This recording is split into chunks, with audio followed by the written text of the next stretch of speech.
Sveže je pogledati na življenje, ki je idealno ravno takšno, kot je. Spoznajmo Kajo Šubelj, študentko, ki si med študijem prizadeva jesti raznovrstno hrano, pridelano od lokalnih kmetovalcev na ekološki način. Kot pravi, smo to, kar jemo.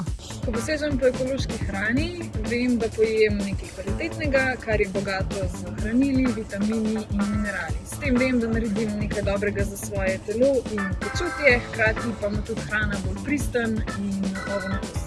Z ekološko hrano boste v svoje telo vnesli več hranil, zato lahko namesto 2 neekoloških korenčkov pojeste enega ekološkega, pa boste praktično na istem. Z uvajanjem ekološke hrane začnite počasi. Vsak teden si izberite eno neekološko živilo, ki ga boste nadomestili z enim ekološkim. Za začetek bi jim svetovala, da pomislijo na to, katera so sezonska živila. Vsi vemo, da jagode in maline ne rastejo pozimi, prav tako tudi ne paradižnik. Svetovala bi jim tudi, da razmišljajo o lokalni hrani, namesto šopov banan, gajbico slovenskih jabolk. Najlepši pogled v to, kaj je lokalno, ekološko in sezonsko, se lahko dobi z obiskom tržnice, kjer je ogromno ponudnikov, ki ponujajo ravno to: ekološko, lokalno in sezonsko hrano.